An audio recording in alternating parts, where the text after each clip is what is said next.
It has been 2 years since the Panasonic GH5 was introduced. It became a legend of independent filmmaking, YouTube, and other types of content creation. I took the GH5 on a short trip to Morocco to find out how does it keep up in 2019 and whether it is still a benchmark for videography. I will also try to explain what is the position of the GH5 in Panasonic's lineup after the release of the S1 and S1R, how does it compare to the GH5S, and most importantly, whether it is still worth buying in 2019. One of the main reasons why I've decided to make 2019 GH5 review is actually the release of Lumix S1 and S1R full-frame mirrorless cameras. Among other things, this release actually reminded me why I like Micro Four Thirds system so much. Don't get me wrong, I like the full-frame and Lumix S system as well, although there are still areas where the GH5 and GH5S outperforms all competitors. GH5 has also evolved over the time. Now it has firmware 2.4 and it is significantly better camera than it was 2 years ago. Almost everyone including Panasonic is going full frame nowadays, even though Panasonic is committed to continue developing of Micro Four Thirds line. And I really hope that they will do so. GH5 uses relatively new 20.2 megapixel Micro Four Thirds sensor with no low pass filter. Micro Four Thirds still has a lot of advantages, especially for video. And it really shoots beautiful 4K video. First of all, it handles smaller amount of data. That means that it doesn't need so much processing power, which is why the GH5 was the first serious mirrorless camera to shoot 4K 60p video with no crop. As you probably know, newly released S1 shoots 4K 60p as well, but with 1.5 times crop, which is still respectable, although full sensor 4K 60p would be nice. The review that I am testing has been out there since the release and it has been abused by many photojournalists. That is a great test of the build quality and durability. The build quality of the GH5 is really good. It uses magnesium frame, it feels very solid, surface coating is very durable and the materials are high quality, so I have no complaints in this regard. Apart from minor wear mark on the grip, this GH5 looks basically as good as new after 2 years of abuse. I have tested Panasonic's weather sealing on other cameras, so I wouldn't hesitate to use the GH5 in rough conditions. Regarding the handling and controls, I have explained that in depth in my Panasonic GH5S review, and it will be linked in the description. The conclusion is that the handling is in my opinion very good. I like the grip, there are 3 exposure dials, joystick, well-positioned white balance, ISO and exposure compensation buttons. Besides that, there are well-positioned function buttons, dedicated dry mode dial and so on. The only thing that I don't like is the position of display button, which is very easy to press accidentally. Overall, I still think that GH5 and GH5S handling is great. The user interface also contributes to that, but we will get to that later in this video. GH5 is Panasonic's hybrid option, which means that it is meant for shooting both stills and video, although it is mostly known for great video capabilities. GH5 shoots the video up to 4K DCI in 24 frames per second, or 4K Ultra HD up to 60 frames per second with no crop and no recording limit. Video quality is what makes this camera famous, so it is indeed very nice. The amount of detail is very good thanks to downsampling. Besides the 4K 60p, GH5 can also shoot 4K in 10-bit 422 up to 30p internally and up to 60p externally over HDMI. That means that it captures much more color information in comparison with 8-bit. You can use that information in post-processing for color grading, which makes a big difference. You can push it pretty far in post, the dynamic range in video is very decent, and you can also use V-Lock, which is unfortunately not activated on this unit. I am very happy with the footage that I am getting with Cinelike D with decreased saturation and contrast, so I didn't miss the V-Lock that much. The only thing that I miss in the video features is that 4K DCI, which is 17:9 recording, is only available in NTSC setting at 24 frames per second, but not at 25 frames per second in PAL setting, which is what I use since I am based in Europe. That is unfortunate, and it is also not possible to access 60p in PAL setting. Other than that, it is a great video camera, especially in combination with other features such as the in-body image stabilization, which I will talk about later. GH5 is actually very underrated as a stills camera. The image quality in stills is actually really good. 20.2 megapixels is enough for any kind of online publishing and even for mid to larger sized prints. There is no low pass filter, so the sharpness is also very good. The dynamic range is also decent. It won't match new backside illuminated full-frame sensors, but it is not really meant to do that. You can recover a lot of information from both highlights and shadows, so I'm still okay with the dynamic range on new 20.2 megapixel Micro Four Thirds sensor. In stills, I wouldn't go over ISO 1600 in usual situations. ISO 3200 is still okay for online publishing. ISO 6400 is in case of emergency option. I also really like the Panasonic color science. I've talked about that in my previous videos.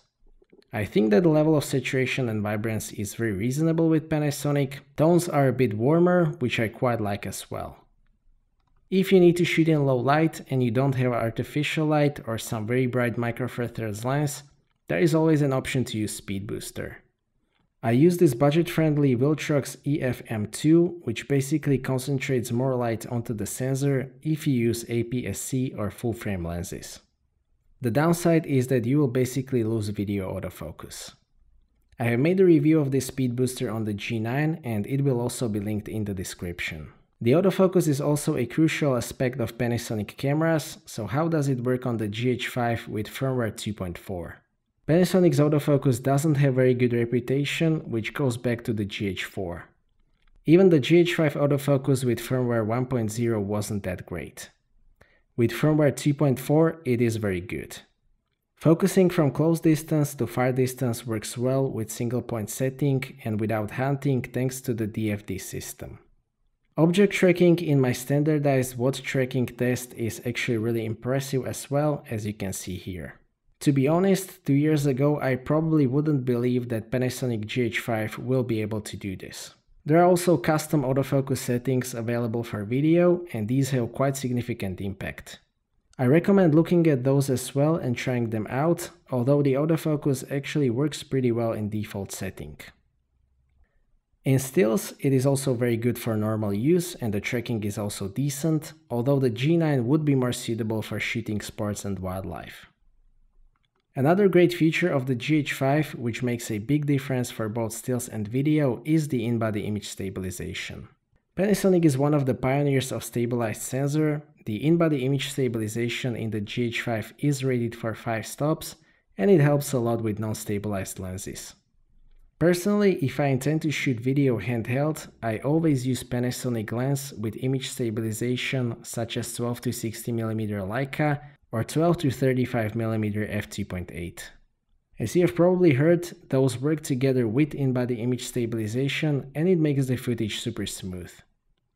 One more option for video that was added in firmware 2.1 is image stabilization lock mode, which is a combination of in-body image stabilization, optical image stabilization and electronic stabilization meant for holding the camera still. GH5 uses high-resolution 3.68 million dot viewfinder with 0.76 times magnification. It is very sharp and also very bright. The screen on the GH5 is 1.62 million dot 3.2 inch screen, also very sharp and very bright. It rotates, which is a great feature for vloggers, YouTubers and content creators, because you can rotate it and see yourself. It has some disadvantages if you are behind the camera, like that you have to look to the left, it is blocked by the strap when shooting at low angles, it is blocked by HDMI when using external monitor or by L bracket. That is why I actually approve of the choice to use tilting screen on the Lumix S line, even though I know that it is unpopular opinion on YouTube. The user interface on the GH5 is great, it has been a strength of Panasonic for a long time.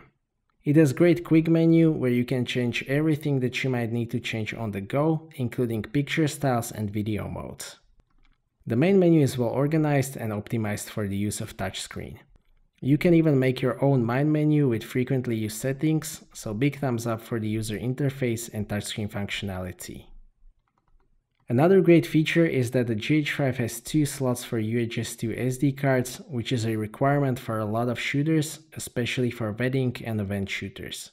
It gives you a peace of mind in a backup mode, or you can set it to write JPEGs and RAWs on different cards, or stills and video on different cards. One more thing and huge advantage over Sony that I will mention here is that you can use external display with the GH5 and have the information display over HDMI even in 4K. That is not possible with Sony. Also, when you start recording with external monitor on Sony, the screen on camera goes black, which doesn't happen on the GH5.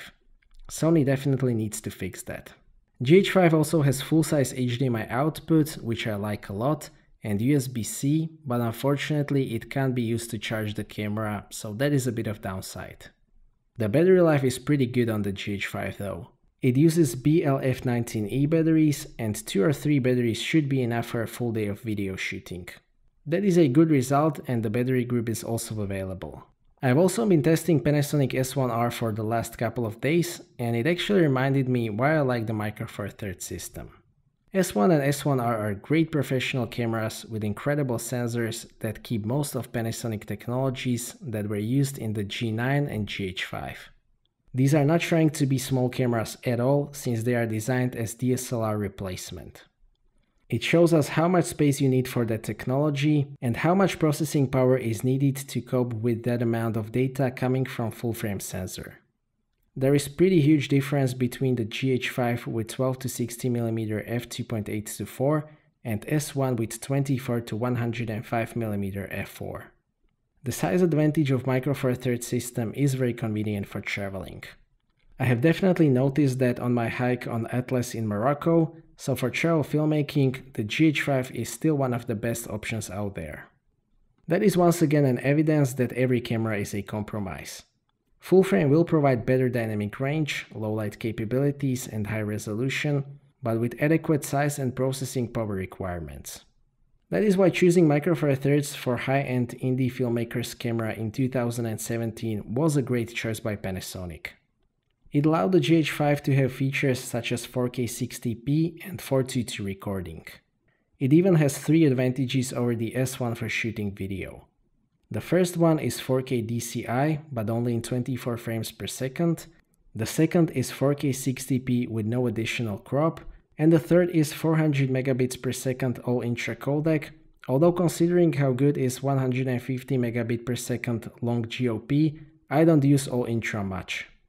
Both S1 and GH5 are great video and hybrid cameras with different advantages, and I will also try to make full comparison between these two.